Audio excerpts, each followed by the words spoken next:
Okay, Joel Wendt here with more about spirit and soul.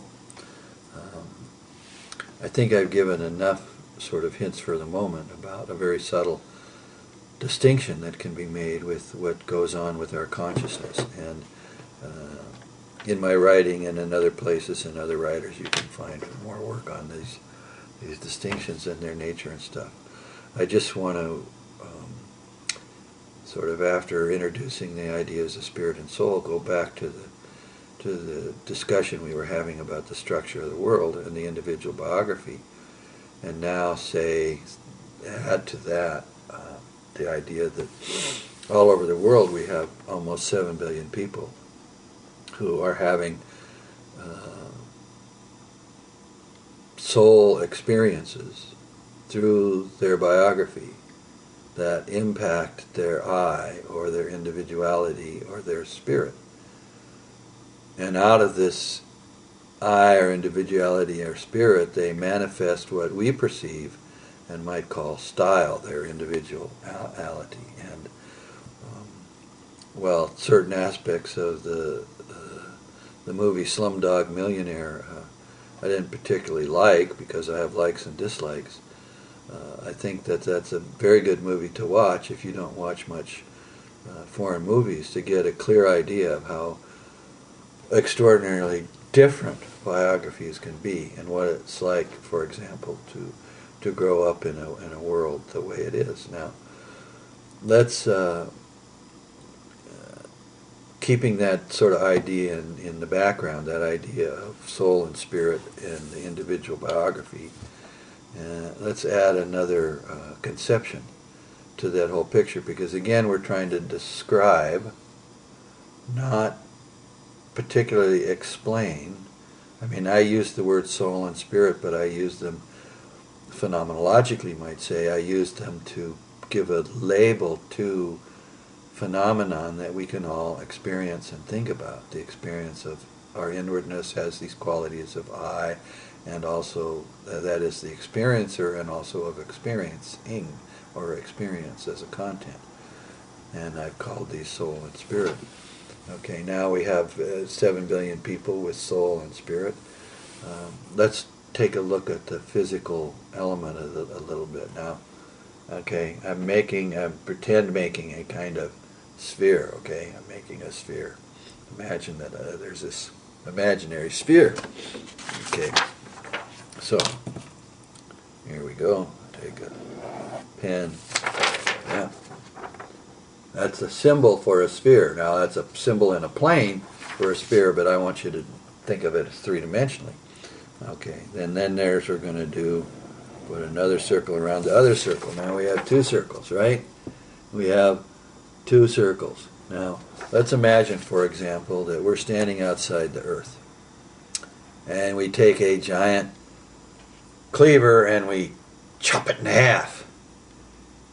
And now we look at the end that we just chopped off, and what are we going to see? Well, we're going to see sort of this inside, about which we have a lot of ideas from natural science, but which we haven't yet really actually empirically perceived.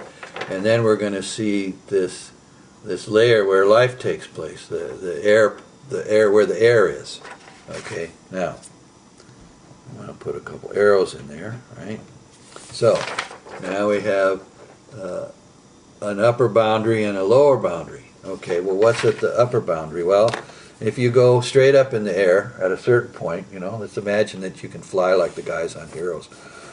And you're flying, you get up in the air, like I always sort of wondered it with the Superman movies, we know why he can still breathe because he's Superman, but why Lois Lane can still breathe if he takes her very far out there, that's sort of a whole other story.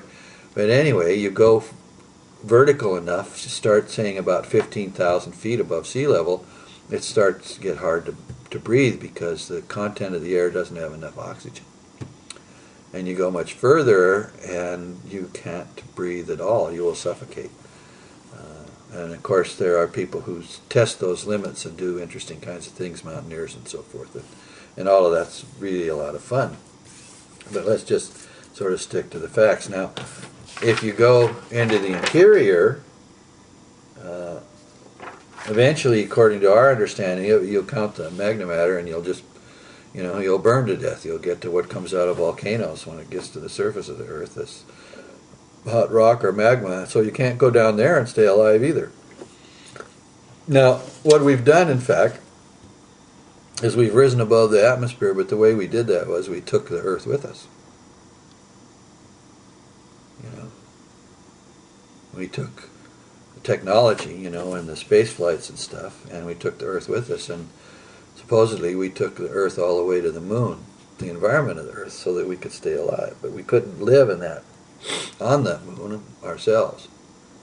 We have to take the piece of the earth with us. And in the science fiction movies where people go into the center of the earth, you have one kind which is kind of silly, where they get farther and farther into something, but they don't really get to the center of the earth. But the people that go in the science fiction movies, like the core, they go in machines. They have to take something of this part. We have to take this part of the world with us if we want to transcend those boundaries, go outside those boundaries. Okay, so let's step back from that picture a little bit. Now think about the sphere again. There's this sphere, and it's got these two borders to it, an upper border and a lower border. And it's this huge surface. It's this huge surface. The Earth is this huge surface, and on this surface, 7 billion people live. And in fact, their lives take place within that narrow band, where life is possible, and where we can freely engage ourselves and live our activity in all life processes. Actually, you go out into space, there's no life out there. You go to other planets, there doesn't seem to be any life there, because it's a very special condition, apparently. I'm not going to say that all the conclusions science has about that are perfect, but what the heck, I mean, we have the general idea. You go to Venus and you're not going to be able to live, and also if you go to Mars. And anyway, so we have these biographies of people of soul and spirit and uniqueness that take place in this very narrow banded surface that constitutes Earth existence. Okay, you with me on that? Now, I want you to add one more sort of imaginative picture to that, which we can do.